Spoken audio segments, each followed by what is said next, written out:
네, 안녕하십니까. 한림대학교의 양자기술 현황과 발전 방향에 대해서 말씀드릴 박성수입니다. 양자기술은 사실은 양자정보기술입니다. 양자정보기술은 0과 1을 처리한다는 뜻이고, 근데 양자는 0과 1의 중간 상태를 가질 수 있도록 만들어진 어, 입자나 에너지 상태 이런 것들을 이용하게 됩니다. 그래서 그러다 보니까 새로운 시장과 새로운 응용이 만들어질 거고 그 최첨단 소재들이 필요하겠습니다. 그 새로운 응용들이라는 것은 결국은 정보이기 때문에 컴퓨팅, 통신, 센서 뭐 이런 데에 응용할 수가 있겠습니다. 컴퓨터에 응용하기 위해서는 양자의 중첩과 얽힘 성질을 이용하고 그리고 양자의 완벽한 랜덤이라든지 복제 불가 이런 성질을 이용해서 양자 통신 그리고 매우 센시티브한 어, 양자의 성질을 이용하면 양자 센서 이런 형태로 갈 수가 있겠습니다. 그런 양자 기술이 왜 필요한가 또 어떻게 해서 쓰이는가에 대해서 말씀드리겠습니다. 첫 번째 발전의 동의는 데이터가 급격히 증가한다는 것입니다. 2025년쯤 되면 엄청나게 많은 데이터들이 만들어질 거고 그것은 지금 현재보다도 한 3배 내지 4배 이상의 많은 데이터들이 만들어질 것입니다. 이런 데이터들을 처리하기 위해서 많은 반도체들이 필요하겠습니다. 근데 반도체들이 더 작아지고 더 처리할 수 있는 속도도 더 높아져야 되겠습니다. 그렇지만은 어, 지금 로드맵에서 보시는 바와 같이 2025년 이후에는 더 이상 더 작게 만들 수 있는 그런 기술이 없다가 맞는 말입니다. 그래서 참고로 반도체 트랜지스터의 발전 방향은 공정을 미세하게 한다든지 구조를 바꾼다든지 그렇게 해서 성능을 계량 개선을 하고 있습니다. 근데 더 이상 선을 미세하게 만드는 것은 불가하게 된 상태입니다. 그리고 또한 양자기술의 발전의 동기는 난제를 해결할 수 있다는 것입니다. 난제라는 것은 수학적인 난제는 그 문제의 사이즈가 커지면 메모리라든지 시간이 굉장히 오래 걸리는 그런 문제를 난제라고 합니다. 그래서 어떤 수를 두 수를 곱하는 것은 굉장히 어려운 문제가 아니죠. 그렇지만 어떤 큰 숫자를 갖다 놓고 어떤 숫자의 곱이냐라고 물어볼 때는 그 숫자의 크기에 따라서 굉장히 다르게 시간이 굉장히 많이 오래 걸릴 겁니다. 물론 메모리도 많이 필요할 거고요. 그 다음에 그런 것들을 양자기술을 통해서 해결을 할 수가 있을 것이다 라고 많은 사람들이 이야기를 하고 있고 일부 가능성들을 보여주고 있고 앞으로 이런 목표를 향해서 연구들을 많이 하고 있습니다. 그리고 또 사회적인 난제로서는 뭐 깜깜한 밤이라든지 GPS가 없을 때 어떻게 위치를 알아낸다든지 또 지하에 광물이 있는지 땅굴이 있는지 이런 것들을 더 정밀하고 자세하게 잘 알 수 있어야 될 것 같습니다. 그리고 학문의 발전에 따라서 컴퓨팅도 그 학문을 응용하는 방향으로 변화를 하고 있었습니다. 맨 처음에 나왔던 게 이제 주판이죠. 주판이 나왔었지만 1930년대에 맥스웰의 전자기하학이 나오면서 그 맥스웰의 전자기하학을 이용한 그 로직을 처리할 수 있는 회로, 진공관이라든지 이런 걸 통해서 컴퓨터를 만들게 되었고 또한 튜링에 의해서 컴퓨터라는 것이 계산을 할 수 있는 컴퓨터라는 기계로 계산을 할 수 있다는 것을 말을 했고 그래서 이제 나온 게 진공관 컴퓨터가 됐습니다. 그렇지만 이제 좀 있다가 양자역학이 출현함에 의해서 트랜지스터가 발명이 되고 그 다음부터는 다 트랜지스터에 의한 컴퓨터로 바뀌었습니다. 그리고 IC의 발명으로 지금은 굉장히 직접도가 높은 트랜지스터 IC가로 만들어진 컴퓨터들이 만들어졌고요. 그 다음에 1980년대에 양자정보 이론이 시작이 됐습니다. 그래서 양자로 정보를 처리할 수 있는 방법에 대해서 많은 연구가 되었고 지금은 양자 컴퓨터도 같이 발전을 하고 있는 상황입니다. 처음에 말씀드릴 내용은 양자 암호 통신입니다. 양자 통신이 어떻게 쓰이느냐는 것이고요. 앨리스라는 쪽에서 바업한테 정보를 암호를 걸어서 전달을 하고 싶은데 그때 암호 키를 어떻게 나눠 가질 거냐.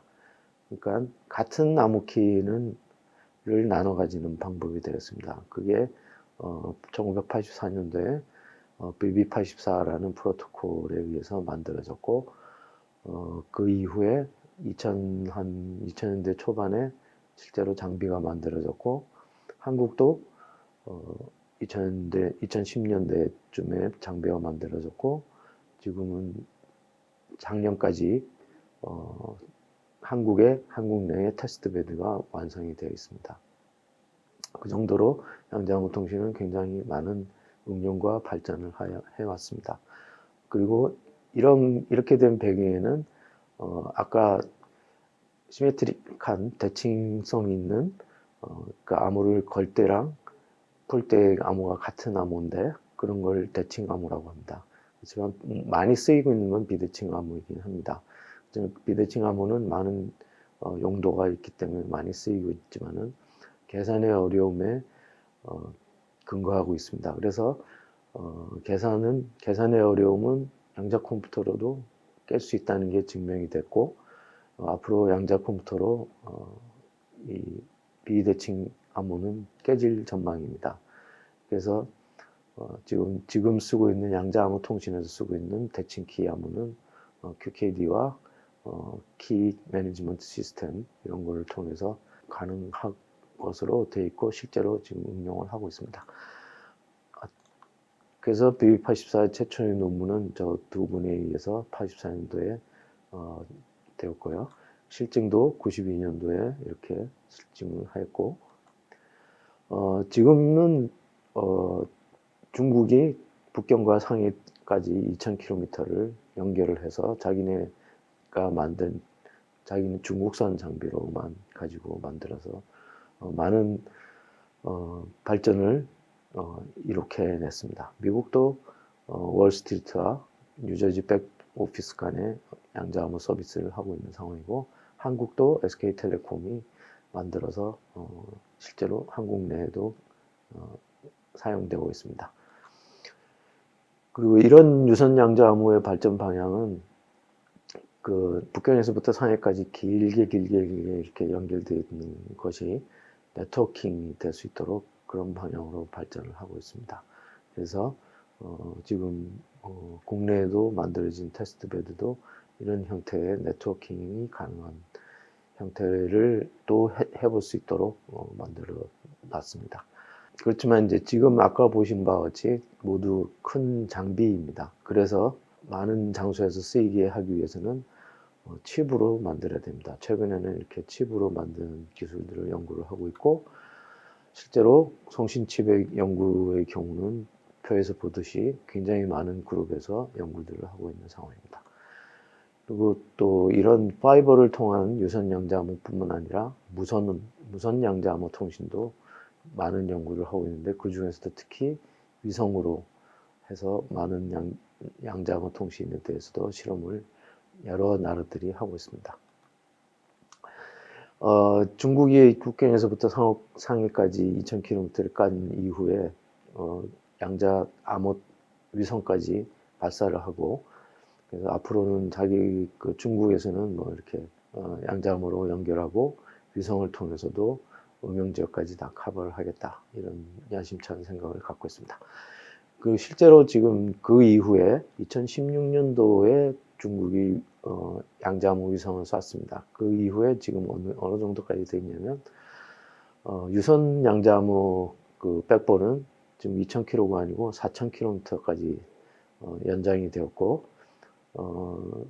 그 QKD에 서로 장비 간에 서로 인증 문제가 있습니다. 그래서 미리 알고 있는 암호를 가지고 처음에 인증을 해야 되는데 그 미리 알려진 암호가 없더라도 할 수 있도록 양자 내성 암호를 통해서 한다든지 또는 양자 난수를 발생해서 그 양자 난수를 전국에다가 이렇게 방송을 하는 그런 시스템도 하고 있고요. 그 다음에 그 양자 위성도 한 개, 두 개에서 지금 한 여러 개를 띄워서 전 중국을 커버하려고 하고 있습니다. 이러한 그 성과나 업적에는 그 판전이라는 그런 연구 그룹에서 굉장한 노력을 많이 했는데 이 분의 그 논문들을 최근 논문들을 쭉 보면 양자 통신뿐만 아니라 양자 컴퓨터 그리고 양자 센서 또는 양자 기초 연구 모든 면에서 열심히 연구를 하고 있습니다. 그리고 여기 빨갛게 되어 있는 부분들은 60큐빗의 초전도 양자 컴퓨터에 대한 이야기들이 퍼블리시된 내용이 되겠습니다. 그리고 미국의 경우를 보면 나사도 당연히 양자 암호 통신을 합니다. 그래서 여기 그림에서는 뭐 큰 많은 인포메이션이 없지만은 나사에서도 이렇게 열심히 하고 있습니다. 그리고 미국의 경우는 그 양자 암호 통신을 넘어서 양자 컴퓨터와 양자 센서 이런 것들을 연결할 수 있는 양자 인터넷 부분에 대해서 연구에 착수를 하였습니다. 이것은 60년대에 인터넷을 최초로 만든 미국이 양자 인터넷에서도 최초로 만들겠다는 의지를 나타내고 있는 거라고 볼 수 있습니다. 그 이후에 양자 인터넷 쪽에서는 많은 연구들이 진행이 되었고 여기 있는 페이퍼들을 보시면은 많은 연구 진척이 있었다는 것을 알 수 있겠습니다. 그리고 양자 인터넷 지금 현재 만들어 놓은 걸 가지고 테스트 베드를 만들어 놨습니다. 그래서 보스턴 지역에 MIT, 하버드, 뭐 BBN, 샌디아랩, 뭐 이런 로렌스 리버모어 이런 연구소들과 학교들이 연결을 해서 양자 인터넷 테스트 베드를 만들어서 운영을 하고 있는 상황입니다. 그리고 그 양자 암호와 양자 컴퓨터는 굉장히 뗄래야 뗄 수가 없는 관계입니다. 그래서 양자 컴퓨터로 현재 쓰고 있는 비대칭 암호를 깰 수 있다는 것인데 그래서 그 비대칭 암호를 깰 수 없는 또 비대칭 암호를 새로 만들었습니다. 그래서 미국의 니스트에서 작년 7월 달에 4개의 후보 기술을 발표했고 그리고 또 4개의 다음 세대의 후보 기술을 또 발표했습니다. 근데 발표하자마자 한 달 만에 다음 세대의 후보 기술 중에 하나가 깨졌습니다. 그렇다는 것은 지금 현재 하고 있는 양자 내성 암호라고 우리나라에서는 번역하는 PQC라는 양자 암호가 아직은 불안할 수 있다라는 것이고 미국에서도 정말 보안이 필요하면 QKD를 쓰세요라는 공고 문서가 나올 정도입니다. 그리고 그 7월 달에 발표한 이후에 NSA가 공식 발표를 하였습니다. 이제부터 양자 내성 암호는 2가지를 사용을 하고 나머지는 그대로 지금까지 쓰던 걸 계속 쓰는 상황이고 이걸 통해서 앞으로 3년 후인가 한 5년 후까지는 다 바꿔야 된다라고 발표를 했습니다. 그래서 앞으로는 지금 현재 쓰고 있는 RSA 기반한 그런 암호는 이제 사라지게 될 상황입니다. 다음은 양자 센서입니다. 양자 센서는 뭐 통신과 컴퓨터와 달리 그 매우 낮은 감도로 지금 현재 고전 센서가 할 수 있는 가장 낮은 감도보다도 더 낮은 감도를 측정할 수 있습니다. 물론 하이젠베르크의 리미트 그 한계보다는 내려갈 수가 없습니다. 그거는 이제 양자적으로 할 수 없는 영역이기 때문에 그렇지만 이제 고전 센서가 할 수 있는 측정할 수 있는 한계보다 훨씬 낮은 데까지 측정을 잘 할 수 있습니다. 현재 센서의 현황들을 보면은 저기 사람이 누워 있는 저 사진을 보시면 저쪽에 있는 양자 센서가 이제 자기장 센서입니다. 물론 이제 저기 자기장 센서는 초전도 기술을 쓰기 때문에 그 위에 냉각 장치가 좀 크게 달려 있는 것 뿐이고요. 그 옆에 있는 것들은 조금 다른 기술을 써서 저것도 양자 센서입니다. 양자 자기장 센서입니다. 그래서 좀 더 작게 만들 수 있는 기술도 같이 다 개발이 되고 있고요. 그다음에 오른쪽에 보시면은 양자 중력 센서입니다. 중력 센서가 굉장히 센시티브하기 때문에 비행기에 싣고 지나가면서 땅속에 뭐가 있는지를 알 수가 있습니다. 그래서 중력이라는 거는 지구의 생김새라든지 조수간만의 차이라든지 그 높은 건물이라든지 지하의 매설물이라든지 이런 것들에 의해서 중력이 다 바뀔 수가 있습니다. 근데 저희가 양자 중력계는 그거보다도 훨씬 낮은 위치에서의 중력 변화도 다 알 수가 있습니다.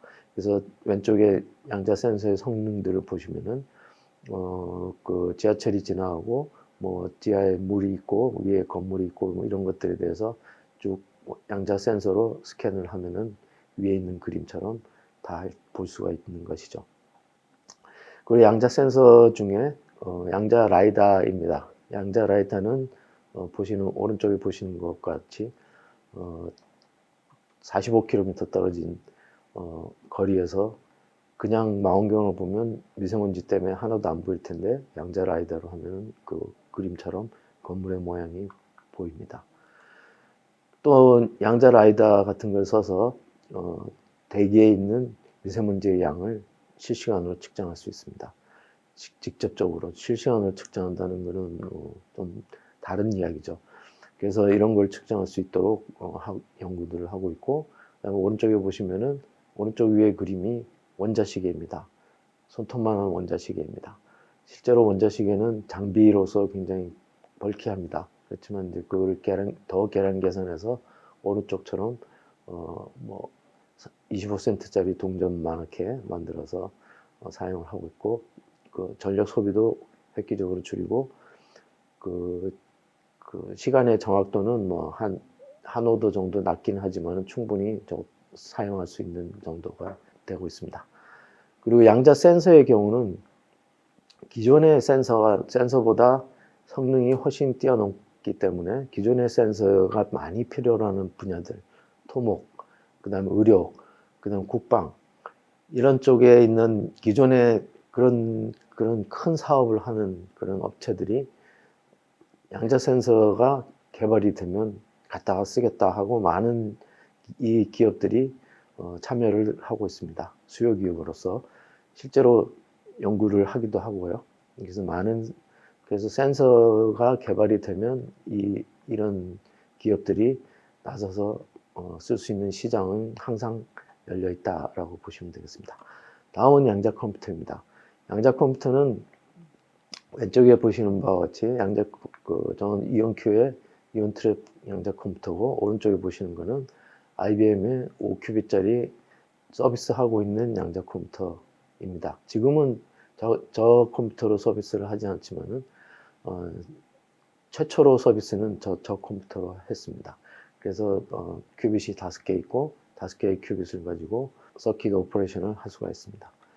그래서 전체적으로 현재 보면은 왼쪽에 2개는 어닐러입니다. 어닐러라는 양자 컴퓨터 방식이고, 오른쪽에 있는 것들은 이제 서킷 베이스인데, 서킷 베이스에는 초전도, 그리고 양자점, 스핀, 그 다음에 그 이온 트랩, 이런 것들이 있습니다. 그래서 많이 사용되고 있는 것들이 그래서 초전도의 경우는 IBM의 433개짜리, 그리고 양자점의 경우는 뭐 아직 한 2-3개 정도에 아직 머물러 있습니다. 그리고 그 이온 트랩의 경우는 32개짜리 이온 트랩 컴퓨터들이 만들어져 있습니다. 그리고 오른쪽 아래 보시면은 광으로 해서 중국에서 광으로 보존 샘플링 한 그런 그림입니다. 그리고 가운데에 있는 것들은 중성원자를 잡아서 양자 시뮬레이터로 쓰겠다는 것이고요. 길게 있는 것들은 51개의 원자가 잡힌 거고, 오른쪽에 있는 것은 256개의 원자를 잡은 것입니다. 이 상황에서 전체적으로 양자 컴퓨터가 종류가 뭐고 누가 하고 있는지에 대해서 말씀을 드리면, 어닐러라는 양자 컴퓨터가 있습니다. 어닐러라는 양자 컴퓨터는 퀀텀 어닐러와 디지털 어닐러가 있습니다. 퀀텀 어닐러는 D-Wave라는 회사가 슈퍼컨덕팅 큐빗을 사용해서 연산을 수행할 수 있도록 만든 컴퓨터입니다. 그렇지만 이제 디지털 어닐러는 그런 그 양자 어닐러가 하는 거를 그대로 흉내 디지털로 만들어내서 하는 것입니다. 그래서 뭐 이렇게 양자가 잘하고 있던 거를 디지털로 한다는 거를 퀀텀 인스파이어드라는 표현을 씁니다. 그래서 뭐 저도 그렇게 퀀텀 인스파이어드 컴퓨터로 디지털 어닐러다 라고 말씀을 드리는 거고요. 그 다음에 이제 퀀텀 시뮬레이터가 있습니다. 퀀텀 시뮬레이터는 아날로그 시뮬레이터와 디지털 시뮬레이터가 있습니다. 아날로그 시뮬레이터는 아까 보셨던 중성원자를 쭉 잡아서 중성원자에 대해서 그 연산을 오퍼레이션 한다든지 해서 그 결과를 볼 수가 있습니다. 그래서 이런 거는 하버드라든지 또 다른 학교들이 하고 있고요. 그리고 유니버셜 퀀텀 컴퓨터가로서 서킷 베이스드 퀀텀 컴퓨터가 있고 메저먼트 베이스드 퀀텀 컴퓨터가 있습니다. 서킷 베이스드 퀀텀 컴퓨터는 연산 오퍼레이터들이 연산자들을 각 큐빗에 대해서 연산자에 해당하는 오퍼레이션들을 쭉 해서 나중에 측정을 함으로써 얻을 수 있는 것입니다. 여기 메저먼트 베이스는 여기 그림에는 안 나와 있는데 큐빗들을 많이 준비해 놓고 다 얽히게 만들어 놓고 하나씩 그 얽힘을 가지고 연산을 쭉 해서 맨 마지막에 측정을 계속 해 나가는 그런 컴퓨팅 방법입니다. 서킷 베이스드에서는 IBM이라든지 구글, 뭐 이온큐, 하니웰 이런 회사들이 많이 하고 있고요. 네. 그다음에 양자 어닐러는 D-Wave의 양자 어닐러는 그림처럼 이렇게 생겼습니다. 사람보다 더 큽니다. 근데 뜯어보면은 그 안에 칩 하나 들어있습니다. 이 어닐링이라는 거는 어닐링이라는 거는 원래 그 금속을 처리할 때 쓰는 말입니다. 금속을 이제 열을 달궈서 처리를 하면은 금속이 부드러워진다든지 또는 뭐 어떤 언스테이블한 상태에서 굉장히 스테이블한 이퀄리브리엄 상태로 이제 가는 것들을 말하는데, 마찬가지로 어떤 양자계를 문제에 따라서 그 양자계의 언스테이블한 스테이트를 만들어 놓고 그 양자의 터널링을 통해서 가장 스테이블한 상태로 가게 되면 그 스테이블한 상태의 양자 상태를 읽으면 그게 이제 문제를 푸는 것입니다. 그렇게 푸는 것을 어닐링이라는 말을 사용을 하고 있습니다. 물론 1 더하기 1이 얼마냐 이런 거를 푸는 건 아닙니다. 하지만 이제 어떤 문제를 풀 때는 이렇게 풀 수 있는 문제들도 많이 있습니다. 그래서 뭐 상당히 유용성이 있다고도 얘기할 수 있습니다. 그 다음에 양자 시뮬레이터의 경우는 저렇게 이제 어떤 양자계를 수식으로 이제 표현을 하게 되면 저 수식에 맞는 큐빗들에 대해서 저 수식에 맞는 상태를 만들어냅니다. 그래서 그 상태를 가지고 어떤 뭐 시간에 따라서 한다든지 또는 어떤 오퍼레이션을 통해서 이 상태들이 서로 인터랙션을 할 때 나중에 결과가 어떻게 되느냐 이런 것들을 알아낼 수 있습니다. 그 다음에 실제로 양자 컴퓨터는 저렇게 이제 큐빗들을 만들어 놓고 시간에 따라서 이 큐빗들에 대해서 전기나 자기장 또는 레이저, 마이크로웨이브 뭐 이런 걸 가지고 이 큐빗들의 양자 상태들을 바꾸는 것입니다. 그렇게 해서 나중에 이 큐빗들이 어떻게 바뀌었는지를 이제 양자 상태들을 읽어내면 되는 것입니다. 근데 여기 보시면은 지금 오른쪽의 그림은 그 점 4개는 저게 큐빗이 4개라는 뜻입니다. 트랩이 된 이온이 4개가 있다는 뜻입니다. 그래서 4개를 가지고 이런 오퍼레이션을 통해서 나중에 측정을 따로 하게 되면 됩니다. 그 지금 보여드린 이온 트랩뿐만 아니라 여러 가지 방식들이 이제 연구가 되었고 그 중에 여기 5개 정도가 괜찮을 것 같다라고 이야기가 되고 있고, 첫 번째가 초전도입니다. 두 번째는 이온 트랩이고 세 번째는 전자 스핀입니다. 고체 내에 전자를 잡아놓고 거기에 전자 스핀을 가지고 하는 것이고, 세 번째는 고체가 보여주는 그 어떤 굉장히 그 특이한 현상이 있습니다. 그래서 어떤 바꿀 수 없는, 조금 바꾸기 어려운 물리 현상들이 있는데 그런 것들을 위상 큐빗이라고 합니다. 위상 큐빗은 앞으로 더 연구해야 될 앞으로 갈 방향이고요. 근데 아직은 뭐 구현된 바가 그렇게 극히 드뭅니다. 그리고 오른쪽은 그 다이아몬드가 가지고 있는, 다이아몬드가 색깔을 내게 되는데 그 색깔을 내는 부분이 그 큐빗처럼 작용할 수가 있습니다. 그래서 다이아몬드를 가지고 하는 그런 큐빗이 되겠습니다. 그래서 이런 5가지 큐빗들이 가장 많이 연구가 되고 있습니다. 여기 보시면 초전도 큐빗의 경우는 UC 산타바바라라든지 버클리 이런 쪽에서 열심히 연구를 했고, 최근에 이제 IBM이 이런 연구들을 더 열심히 해서 하고 있습니다. 그래서 초전도는 조셉슨 소자라는 초전도 소자를 사용을 하는데, 오른쪽 아래 그림처럼 굉장히 잘 만들어야 되는 공정이 필요합니다. 그래서 공정을 굉장히 잘해야 가능한다고 보시죠. 여기 보시면은 초전도 양자 소자를 가장 훌륭한 소자들을 만들어냈던 예일 대학에서 무어의 법칙처럼 시간에 따라서 이렇게 2배, 3배씩 큐빗 숫자가 증가하고 성능이 증가한다. 그래서 앞으로 초전도가 전체 양자 컴퓨터를 만들어낼 수 있을 가능성이 있지 않겠느냐 해서 이제 이런 그래프들을 그려봤습니다. 그 다음에 이제 초전도는 60큐빗 정도가 돼서 50큐빗이나 60큐빗 정도가 돼서 실제로 슈퍼컴퓨터보다 더 빠르다라는 것을 계산을 통해서, 계산을 직접 한 건 아니지만 빠르다는 걸 증명하는 방법이 있습니다. 4가지를 증명함으로써 가능했습니다. 그게 처음 한 사람들이 구글이고, 그 다음에 중국도 그 2년 후에 같은 방법으로 해서 증명을 하였습니다. 그리고 또한 광으로도 이제 요즘은 많이 하고 있는데, 캐나다의 자나두라는 회사가 광으로 그 양자 컴퓨팅을 할 수 있는 방법들을 개발을 하고 있는 상황이고요.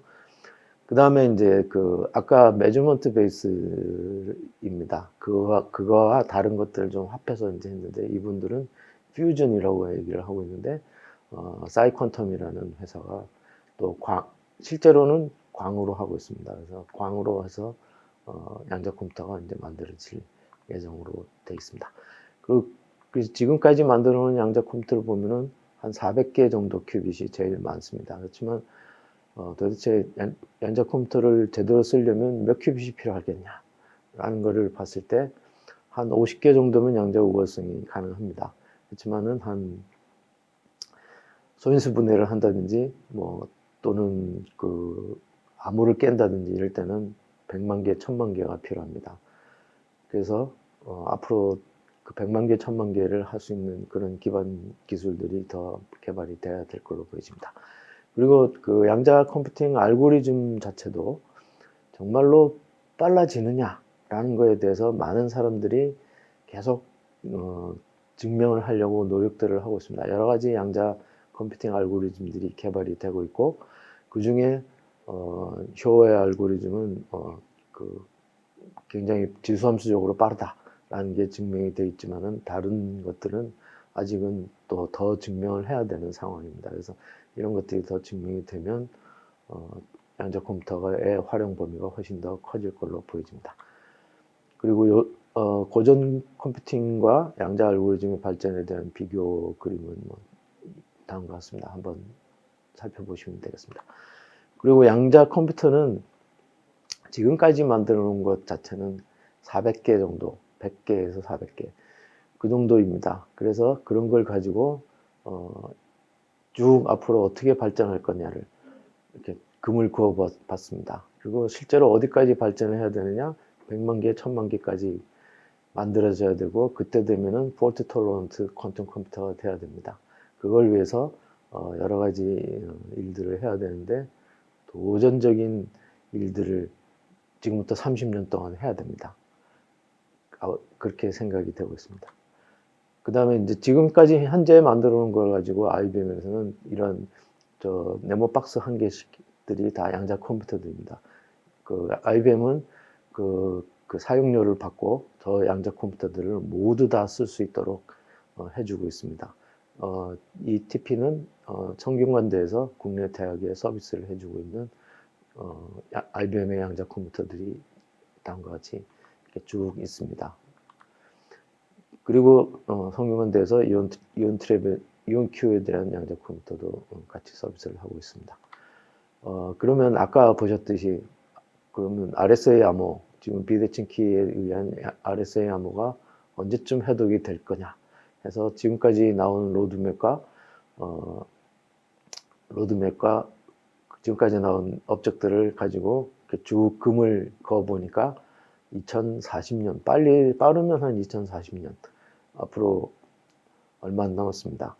2040년, 좀 늦으면 한 2060년 정도에는 가능할 거다. RSA 암호는 우리가 쓰고 있는 은행이라든지 그 은행의 금융거래라든지 뭐 이런 데도 다 쓰는 암호입니다. 다음은 양자 컴퓨터로 그러면 암호 해독이 가능할 거냐라는 것에 대한 설문조사 결과입니다. 일반인들한테 한 것이 아니고 실제로 양자 컴퓨터를 연구하고 있는 전 세계의 유명하신 분들한테 다 설문을 돌린 결과입니다. 처음에는 한 그 80%의 확률로 앞으로 30년 후에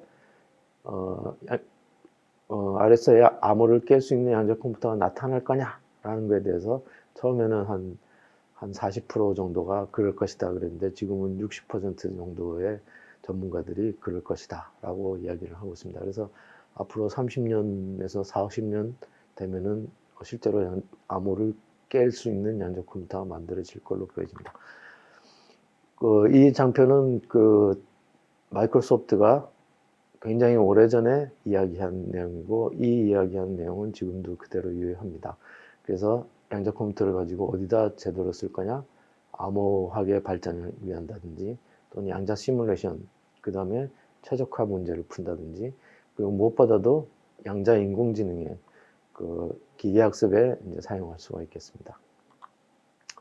이런 걸 위해서 영국은 일찌감치 투자를 많이 했고 지금 거의 한국 돈으로 따져서 한 1.5조 원 정도가 지금 투입이 되고 있는 상황이고요.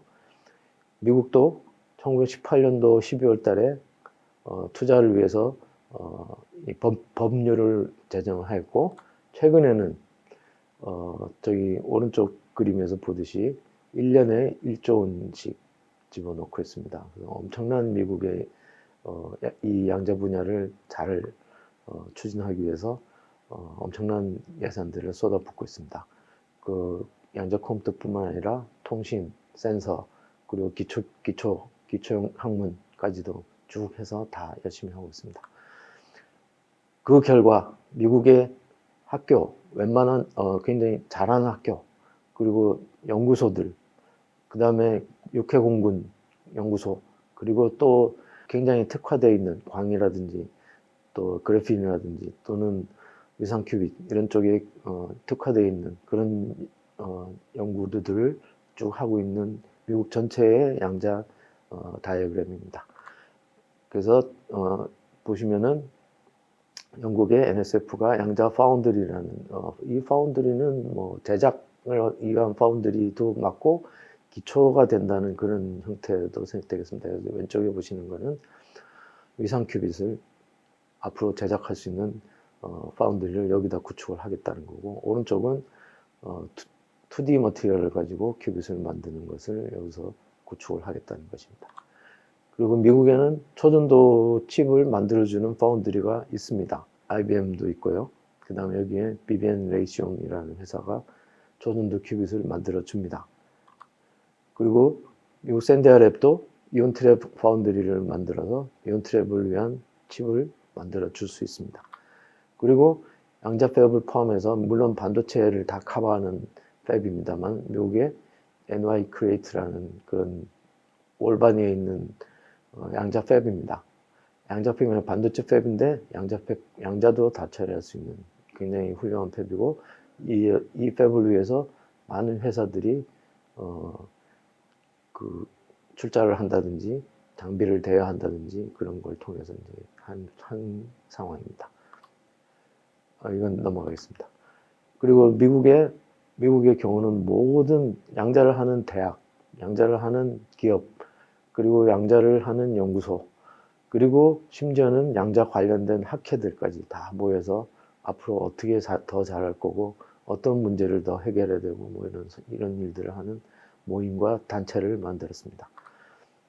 그 다음에 이제 이러한 양자 기술이 아무도 깨고 또한 다음 세대의 그 정보 산업을 이끌어갈 수 있음으로 인해서 수출이 된다든지 미국의 그 기술이 유출되는 걸 굉장히 꺼려하고 있습니다. 그래서 21년도 11월 달에 중국에 대한 수출 통제를 양자하는 기업들입니다. 기업과 연구소들입니다. 수출을 통제를 하기 시작했고, 우크라이나 전쟁 관련해서 러시아에도 양자 분야를 수출할 수 없도록 이렇게 제재를 하고 있습니다. 물론 미국 공군, 육군, 해군이 다 하고 있습니다. 그래서 미국 공군의 경우도 전체 GPS 없을 때라든지 또는 양자 컴퓨터를 통해서 판단을 더 빨리 한다든지 센서를 통해서 적군의 동향을 더 잘 안다든지 이런 것들을 열심히 연구하고 있고요. 미국 육군에서도 관련된 기초 연구들을 좀 하고 있고요.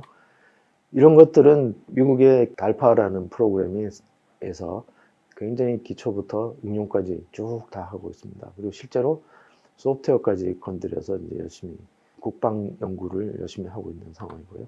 그다음에 무엇보다도 미국이 선도가 될 수 있었던 거는 IALPHA라는 연구 지원 프로그램입니다. 그 중에서도 뭐 양자 컴퓨팅 관련된 과제들은 보시면은 양자 큐빗들을 구현해보고 그 큐빗들을 늘려서 정말 우리가 말하는 대로 성능이 나오느냐 같은 것들을 연구를 했고, 그 연구된 결과를 가지고 다음번은 에러가 없는 양자 컴퓨터를 만들 수 있는 것들이 해서 재작년에 과제가 끝났습니다. 그래서 이 경우는 2% 정도의 에러를 가지고 할 수 있을 정도로 결과는 그렇게 나올까요? 저 정도도 엄청나게 잘 한 겁니다. 그리고 지금 2017년부터 진행되고 있는 과제는 양자 시뮬레이터를 위한 큐빗을 어떻게 잘 만들어야 할까. 지금 시뮬레이터가 아니고 지금 만들어진 것들은 다 컴퓨팅을 하기 위한 양자 소자들입니다. 그래서 시뮬레이터에 더 잘할 수 있는 양자 소자는 따로 만들어야 되겠다. 지금 만들고 있는 상황이고요. 이런 형태에 있어서 양자 역학을 전 세계에서 세계 최초로 만든 데가 유럽인데 유럽의 양자 기술에서도 뒤처질 수 없다.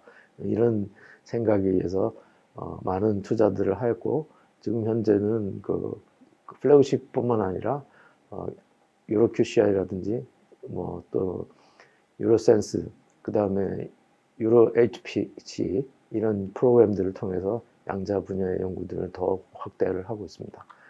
일본의 경우도 매년 2천억 내지 3천억씩 넣어서 그동안에 좀 부진했던 것들을 이제 열심히 커버를 하고 있고요.